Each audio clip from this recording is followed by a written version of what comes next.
My name is Barbara Hansparger, and I'm the instructor and creator for the course of Introduction to Autism, Evident Practices in Teaching, and Interventions. I want to draw your attention to the course that it is for undergraduates and graduates. The reason being that I really push to have graduate students in the course is because they can gain some information and very valuable experience through their counterparts that have already graduated and possibly are working with students on the autism spectrum. I also want to let you know before we get briefly into the syllabus that as the instructor, I can change or modify the syllabus and the schedule of the due dates at any time because oftentimes the students ask me or I see something that pertinent has come up in the news or through research and I'd like you to know that, or someone might be saying, can we change this due date? We're all feeling overwhelmed or at work and we'd like to move back a due date or put it in another way. Could we do that? And that is fine, that I consider that. And I want to be as flexible as I can with you to help you if you are working or carrying your full caseload. Okay, I pressed on the 403 syllabus, and I want to bring that up to you, that the main thing that is different between 403 and 503 is you use the same textbooks. The two textbooks we have here, one was updated by Amanda Boat in 2017. The other one is 2010 by Paula Cluth. She is wonderful. I've met her at a couple of conferences. She is great. The main thing I want to bring to your attention about the difference is, I'll try to find it here, is that really on the graduate end, before I go into this, what we do each week, is on the graduate end, you are essentially looking at, as graduates, doing 10 hours of observation. And a lot of times you can't get out of your classroom or your work environment to do those observations because your time is limited. I've in the course syllabus, I have listed possible places you can go if you have questions. Well, where can I go? I don't want to go to my classroom because I know these kids, etc., etc. I've listed a few possibilities. If you need to call me about that, please do.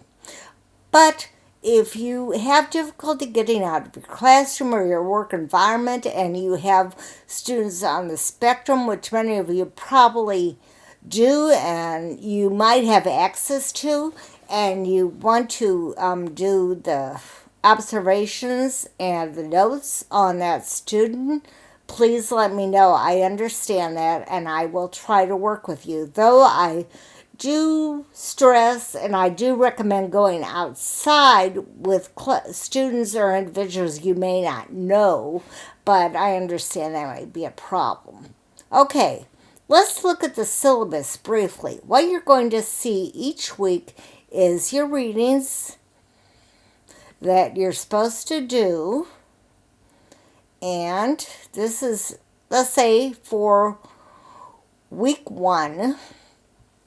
You're looking at these readings and you'll be reading the preface in chapter 1, and then you might see other readings from Paula Cluth's book and they will say optional. That is because it is a supplementary text to the course and it overlays a lot of things that Amanda's book might talk about, and Amanda's book is updated in many areas, but it is more of a, Paula gives more of a classroom suggestions, implementations, and things you could use in teaching and working with the students, and ideas and more visuals to put, where Amanda's book is a little more text orientated.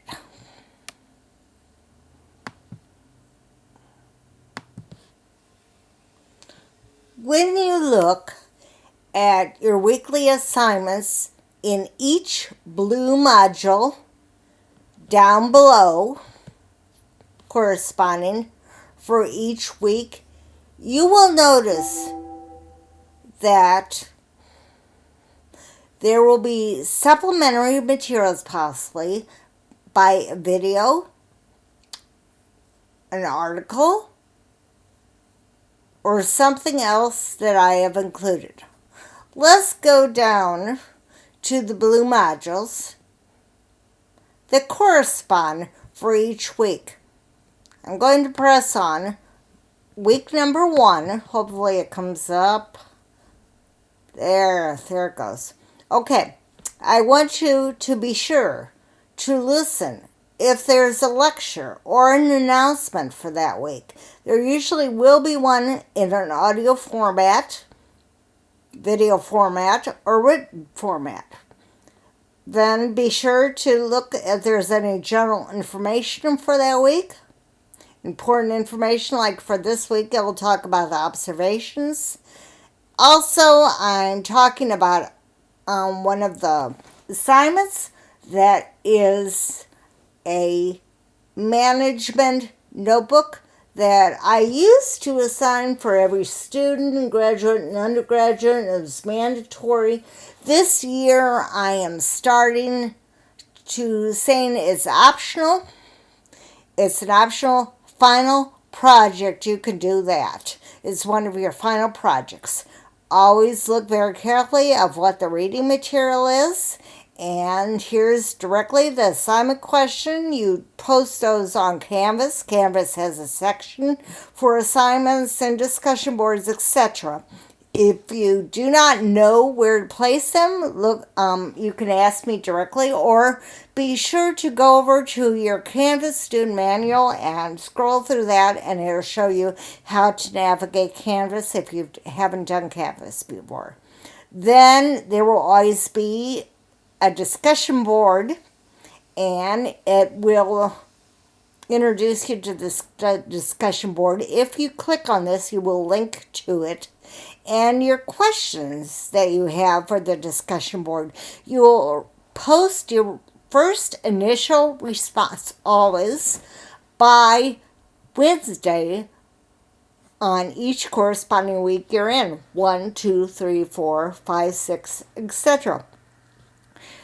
Oftentimes the discussion boards relate to what you have read, but they don't ask the questions directly and answers to those questions. Those are usually under the assignment that you turn in to me to be graded each week. The discussion board is supplementary, something to put out there, something that might be in the current research or the daily news, or something that I want to ask you and bring to your attention, and I want you to really delve into it. I don't want a cursory answer and saying, or response and saying, oh, I found that interesting. I want you to look at it. The more you look in it, the more you can delve into it, and the more you can express yourself and your opinions, and be sure to ask a lot of questions. Also, a lot of times I have felt that I have seen long discussion boards, and I really, really appreciate those. And, but for typing purposes, unless you're a speed typer, it takes up a lot of time to type it out. So I welcome, very much so, I welcome videos, auditory responses in a video. Be sure to indicate where those have come from, where you've cited those, where you've heard about it. A lot of times I've found that students have listed things that they have seen or they have heard, or a website they want to tell me about or tell the other students about it. I think that is just wonderful. Be sure to keep all that information for your records. And then oftentimes I might put an extra article, such as Temple Grandin, something from the autism websites, or researcher or research article that I have found to be very interesting. And I talk a lot about my other course I teach is brain research and how applying that to educational purposes.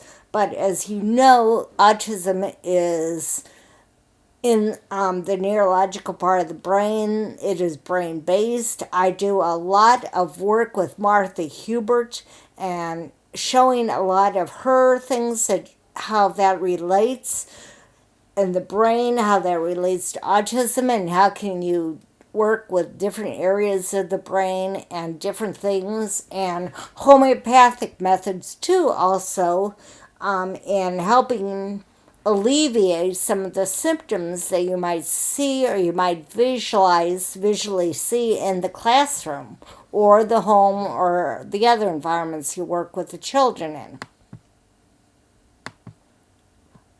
Briefly, we're back at the home page, and I just want to draw your attention to each of the weeks. When you click on that week, it will come back, and like it was showing you before, it'll be a direct link. Just click on that. It'll take you to the page.